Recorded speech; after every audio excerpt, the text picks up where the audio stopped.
Are we on? Yes, we're on. Okay. So I wanted to make a video which is dedicated to and partly a criticism of Whoopi Goldberg. Because I grew up watching a lot of Whoopi Goldberg movies, and I was so excited every time a new movie came out. I think the first one I saw was Fatal Beauty, and I was partly excited because my parents were excited because it was kind of the first feature film we'd seen where you had a black leading heroine and then the hero was a white guy, and they sort of intimated that they had been together in the movie. And this was like a pretty kind of basic mainstream police drama. And then Jumping Jack Flash and Burglar, which I thought was so funny. And then I begged my mother to let me watch Telephone, which is, and I didn't like it. The first time I saw it, I was like weirded out by it. But I think I saw it again like maybe 3 years later, and then I loved it. I thought it was so artsy and so out there, and it's a good film. And then, of course, Ghost and Moonlight and Valentino I saw. Now, what's interesting to me, I made a study of, last year I made a project where I was watching all these movies about witches. And one of the things that was sort of interesting to me was to try to figure out which actresses had played a witch the most number of times. And I couldn't find any more than twice. But what I did find was that Whoopi Goldberg has played a psychic at least 3 times on screen. She played Guinan from Star Trek Next Generation, and she played, I don't remember the name of the character from Moonlight and Valentino, but she was a tarot reader, and then of course her famous role in Ghost. So for this reason, when Marianne Williamson went on The View, I was a little saddened and disappointed to see the way that they framed her interview, especially Whoopi Goldberg's reading off of Marianne Williamson's mission statement like it was nasty. Like, you want to bring a politics of spirituality and love to America, explain yourself. And I get that she was kind of being funny also, like, politics is so not that. Why would you want to try to bring one to the other? But I found that framing was designed, maybe not by Whoopi Goldberg herself, but a little bit by the producers, to make spirituality look like a joke. And I started reflecting while I was in the shower today about the character Guinan from the Star Trek Next Generation, and how incredibly astute the archetype of the Borg is when we're talking about government and we're talking about corporations. Because it's this mindset which is so... Okay, so if you've never seen Star Trek The Next Generation, the Borg are a kind of alien, robotic, cyborg race that are all part... They think like a hive, and their kind of tagline is resistance is futile, death is irrelevant, you will be assimilated. And the character that Whoopi Goldberg plays is a psychic race of aliens or whatever. They're kind of a humanoid race.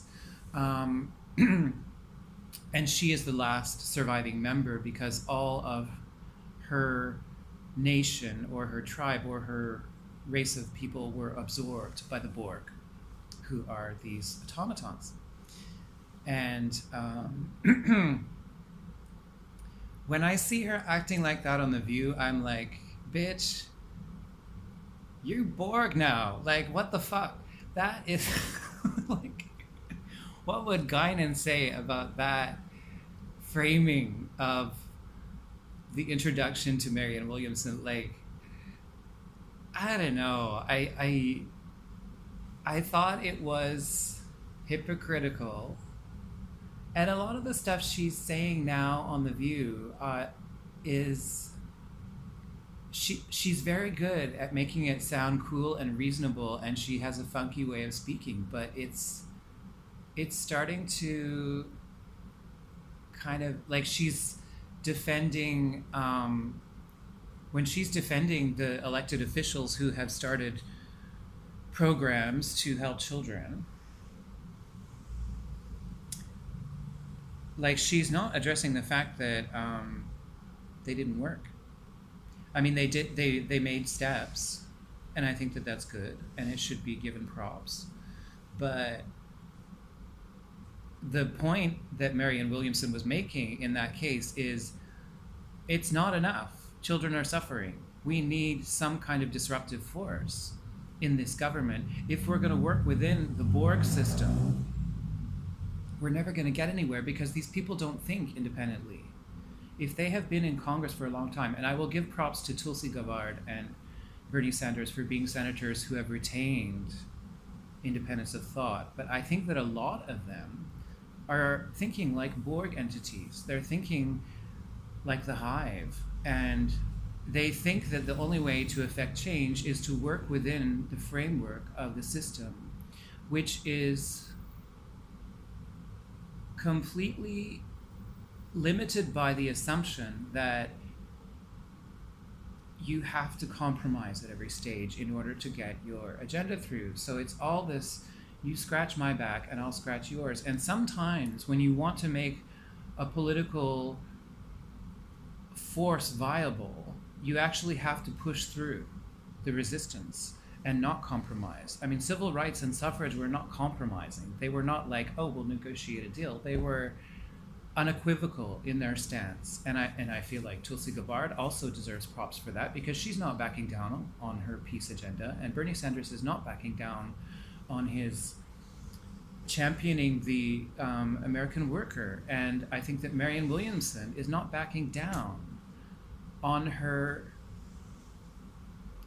holistic approach to politics, where she wants to help children, she wants to help Black people, she wants to help immigrants, she wants, and like there's this division being created as if you want to help immigrants, then you're not helping Black people, or if you're for healthcare, that's got to be your only issue. And so anyway, I feel like I really just wanted to say that the Borg model, I think that Guinan, if she were a real character, would be kind of cringing at the way Whoopi Goldberg is talking on The View right now. And I mean, Guinan is the archetypal Marianne Williamson character. I mean, it's not like Whoopi Goldberg wrote her own character, but I think she had a lot of creative influence. Like she had written to was it Gene Roddenberry? She had written to him to ask to be on the show because she was such a fan, and that character, I believe, was written for Whoopi Goldberg. So anyway, I just wanted to draw everybody's attention to the character of Guinan and what a great character it was, and also the fact that just because you believe in science and technology as the most evolutionary concept, that doesn't mean that you have to throw out the idea of mysticism as also being a part of evolution and progress. And so go Guinan and go Marianne Williamson, and Whoopi Goldberg, get your head out of your ass. Okay? Okay.